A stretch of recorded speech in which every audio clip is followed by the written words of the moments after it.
Hey Ken, welcome to the Community Living Golf event.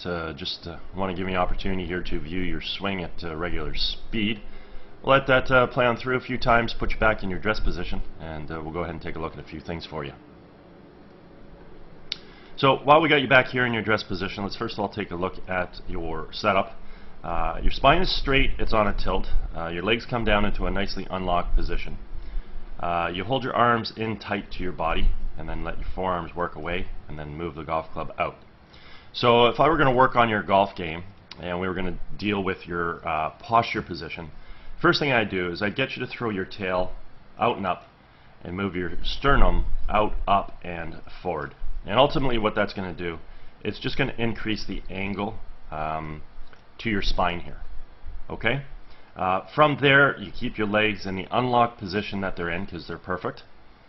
And then we can let the arms hang down and they won't be resting against your body because your spine is on a better angle. The golf club can then also work out to the ball with better angle relationship between the arms and the golf club in here, due to the fact that your arms are now hanging down and you're not holding them out in front. So sort of taking you from this tall starting position in your spine, whereby you're pronating your hands and arms up and out in front of you, almost so that you're almost creating a straight line between the arms and the club. So there's just no angle relationship between the arms and the club at that point, and it's going to inhibit your ability to create wrist hinge when we're in that kind of position. Okay, so that would be first and foremost from this starting position. At this point in time, we can take a look at your alignment. Feet are running in this direction. Theoretically, your club face is supposed to run parallel to your feet. Parallel lines on camera would have an appearance of converging, and with that converging, we can see that you're set up sort of down the right center of the fairway. So pretty decent alignment here. If we do a little split screen comparison between you and Brandt Snedeker, we got some color-coded lines up on the screen just to use as visual reference as it pertains to swing plane. Now, before I go ahead and take a look at that, if you can just sort of pay attention to that posture I was talking about, so you can see that Snedeker's spine is definitely on more of a tilt forward, and see the angle relationship between the arms and the golf club. Okay? At this point in time, we initiate our takeaway by creating good shoulder rotation, bringing the arms and hands back as well as the golf club, and we see the club coming back on plane directly along the red line. At this point in time, he's going to transition the club head from below to above his hands through creating a wrist hinge and then working the club from red up to yellow.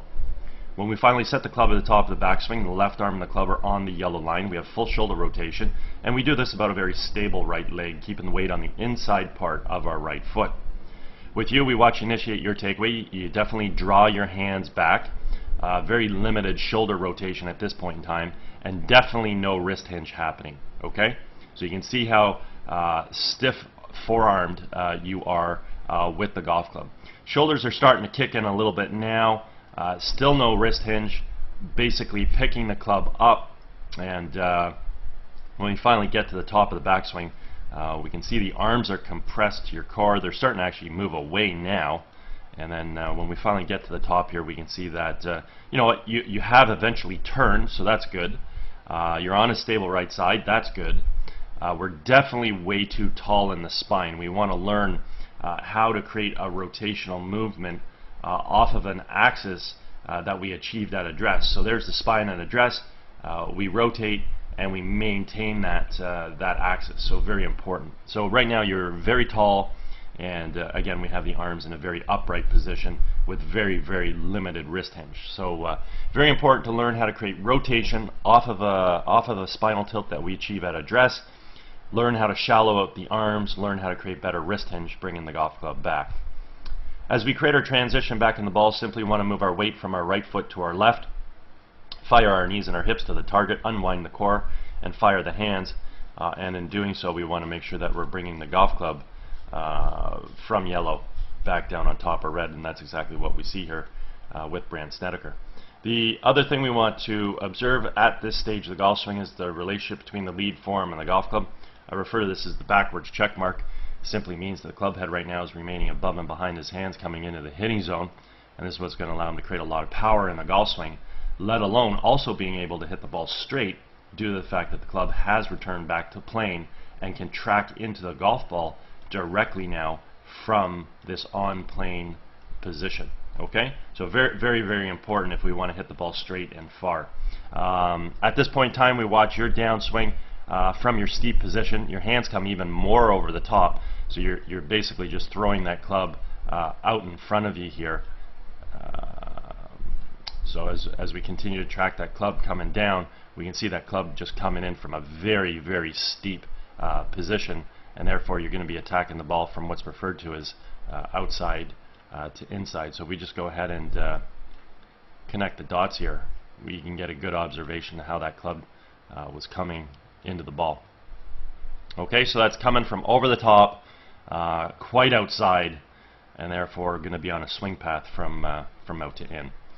Let's go ahead and take a look at that swing path. We can see that Snedeker's club is inside the ball, expands out and makes contact, and moves through in a nice natural subtle arc. Your club is outside the ball, dropping down and across. So just check out that path there, okay?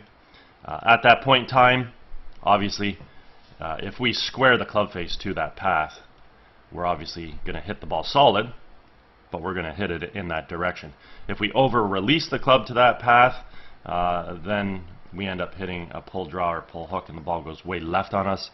If we under-release the club, the ball will eventually curve to the right in a sort of pull slice formation, and if we time it properly, hopefully we can have the ball just sort of fade somewhere back towards the intended target. So it requires a lot of timing when we're swinging the club from out to in along that yellow path, and the result of the golf shot is dictated based on the timing of the club face. As you move through here, we definitely see that club face sort of squaring up, ball's going considerably left and low, and probably likely going to stay there, because I don't know if that club face did stay open. If it did, it will follow yellow, and you might find the intended target. As you come through to a pretty decent finishing position. You're getting up almost onto the toe of the right foot, so that's great. Don't be afraid to fully get up on that right toe and turn the foot so we can count the spikes in the shoe like we see with Snedeker there. Okay. Overall, some good athletic qualities in your golf swing. I mean, your hands do work well through. They come back even though you pick them up, and then they fire through great. Your core eventually gets involved, so you have a little bit of coil on the way back, and then you uncoil through.